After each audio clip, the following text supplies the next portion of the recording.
literally someone just, we're talking about Rockstar here. He's got a line longer than Disneyland to talk to him, so we're going to keep it real quick. Rich, tell me, it's kind of the state of the union here.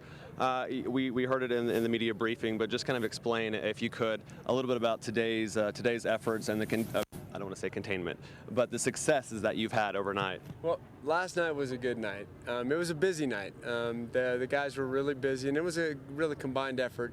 But we were actively engaged last night in taking care of the mess in the middle, where you got green islands that haven't burned with houses that haven't burned and black spots, and trying to keep the two from becoming one and that kind of stuff. And our guys were patrolling and actively engaged in putting out fire in there all night.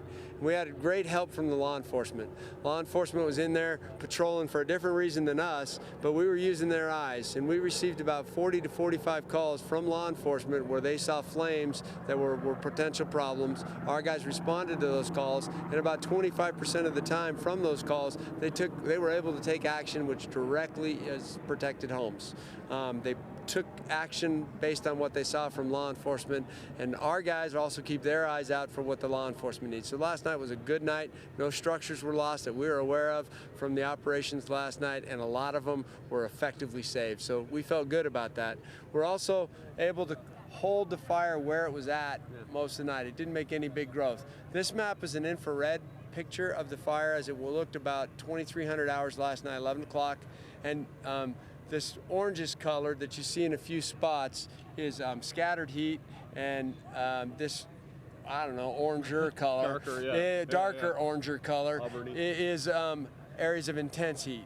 And so those are kind of dictating our strategy a little bit for today. We want to keep the fire where it's at. We want to stay focused on making sure we're well aware of these spots. We go in there early this morning before heat and sun and wind and everything can get on them and knock the bejesus out of them. That's kind of the plans in these areas where they're kind of small and accessible.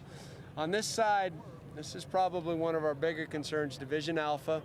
Brian Bunn's the division supervisor out there, and he's got this in his target.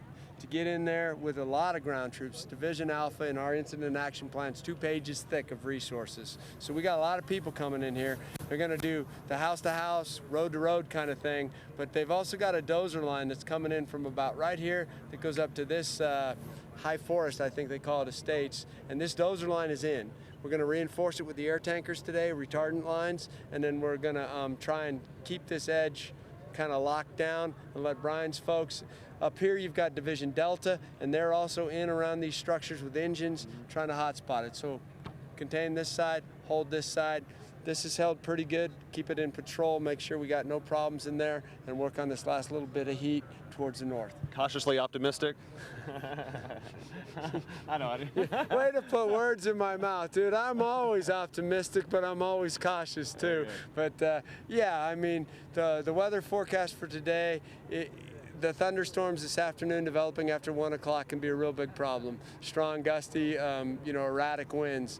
Right now the cloud cover's behind us a lot. It's cooler out here, the RHs are out here, and so we're gonna make hay while we can, and we're gonna be ready to batten down the hatches and hold what we got this afternoon if that's the way it goes. Last thing, super quick, just for people that are watching this on television, online, what do you want them to know? What message do you want to get out to them? Well, you know, we want to first off thank everybody for their support. It's been phenomenal. The firefighters feel it, and we appreciate it a whole lot. That's probably the most important thing. And the second thing is to let them know that the firefighters are working hard. They're doing everything that they can do to position us and everybody for success. Firefighting's, you know, it's one of those kind of things where you work your butt off and then you hope to get lucky. Yeah. And you know, we're in the working our butt off mode, and that's to a little luck. Yeah. If there's an opportunity, we'll take it. All right. Hey, Rich, I do appreciate your time, and I know the people at home really appreciate hearing from you, and thank you. Guys, we're going to toss it back to you because, again, the line's getting longer, so we're going to go ahead and get out of the way. I'm going to have to get going. Yeah. I really do. Yeah, it's always a good time.